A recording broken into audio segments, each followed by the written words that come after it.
The massive flight information board at the Paris airport kept blinking, displaying a message I did not want to see.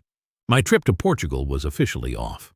I stood in the middle of the crowded terminal, clutching my coat, staring at my phone screen as my heart hammered against my ribs.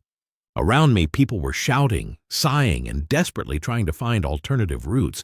But deep down, I knew this had nothing to do with bad weather, technical issues, or simple bad luck. I knew exactly who caused this. I tried calling her, but it went straight to her inbox. I left a short, cold message telling her I was stranded. If you find value in these deep, emotional stories of reclaiming your life, please consider subscribing to the channel to help keep these narratives alive. Your support is what makes this work possible. My phone buzzed with an email alert. It was a message from the airline sent 2 hours ago confirming that my ticket had been canceled. Not her ticket, just mine. Instantly, a freezing sensation spread through my chest, a feeling I knew all too well. It took me right back to my childhood years in Lyon. I remembered watching my mother quietly clean the dining table, her head down, after my father had openly mocked her in front of our dinner guests. He had demanded she smile, telling everyone it was just a joke. It was the exact same feeling of being completely powerless while someone else pulled the strings. Then, a text from her finally arrived telling me to calm down because it was just a funny prank and she would explain everything later on tonight very soon.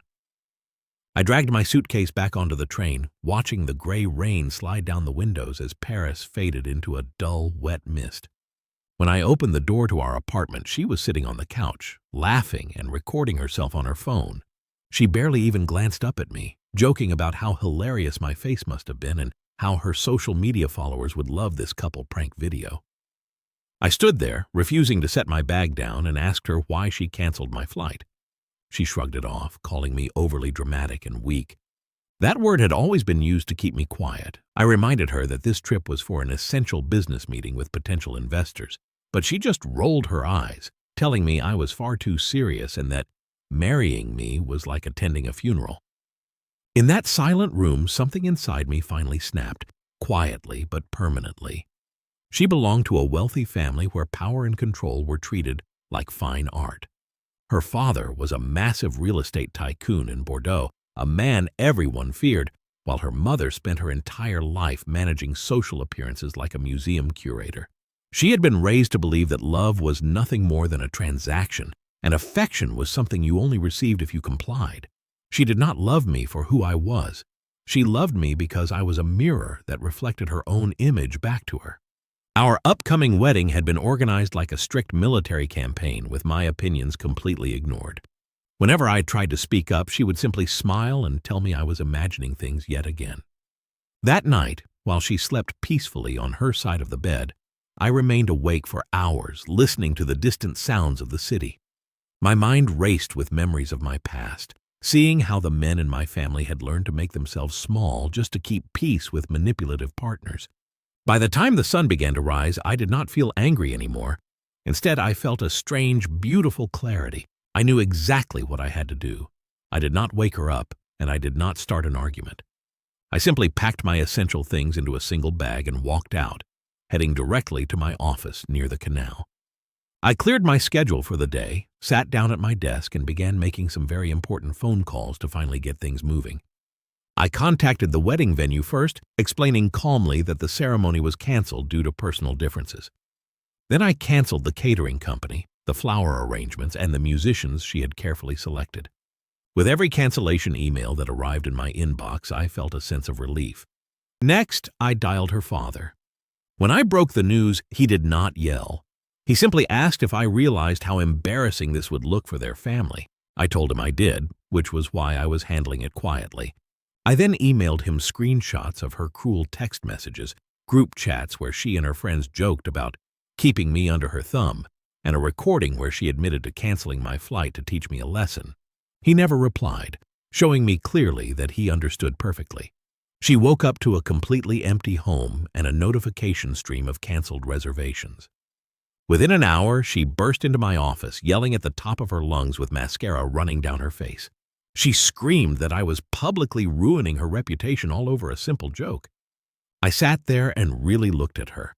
realizing she was someone who had been taught to use cruelty as a weapon and call it personality. She was a person who would never stop trying to break my spirit to see how much she could control. I did not raise my voice or show any anger.